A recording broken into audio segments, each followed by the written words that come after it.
Hello, my name's Julie Freeman. I'm traditional owner, really right the way along the coast, from Sydney to the Victorian border. I got people. My mother's family, the grandmothers come from Kernil, and they're of the Gurrawals, of the Wonga pigeons. That's our little clan. Call them the Murrumbungata, our very first human beings, the first of our line.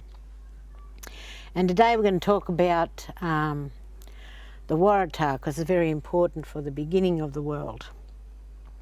And it's a story about proper behaviour and how things happen on the coast and around Sydney.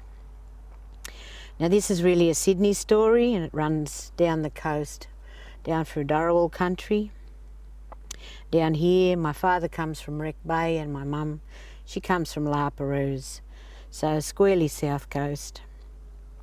But the story is a very old one, and it's very lovely, and because we're of the Gurrawals, the Wonga pigeons, it's about the beginning of the red Waratahs.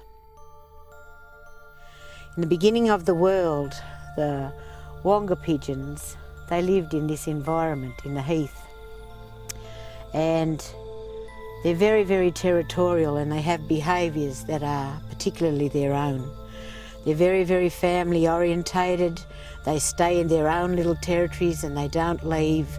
They mate for life, and for generations the same family of Wonga pigeons still stay in their little Galumban or home country.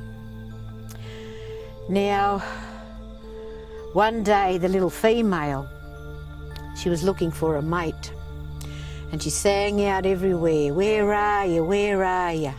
Couldn't find him anywhere. And she thought that he may be lost, or that he'd got into some kind of danger. And because they love each other so much, she has no fear for her own safety.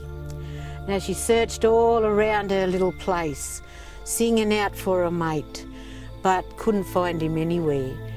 Now, they always live in the thick, and because they're heavy, they can't fly very fast, so they don't fly above the treetops, because they're in danger of being eaten by the eagle hawks, because the hawks are fast and the pigeons are slow.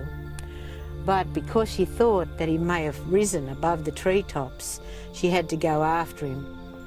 So she flew up, even though she was afraid. Her love for a mate was strong enough to drive her up there where she shouldn't go. She had a little quick look around at the top of the trees, but she couldn't find him. And then she heard him singing out back down in the thick where the Waratahs grow. And she tried to get from the light back down into the bush, but the eagle hawk had already spotted her.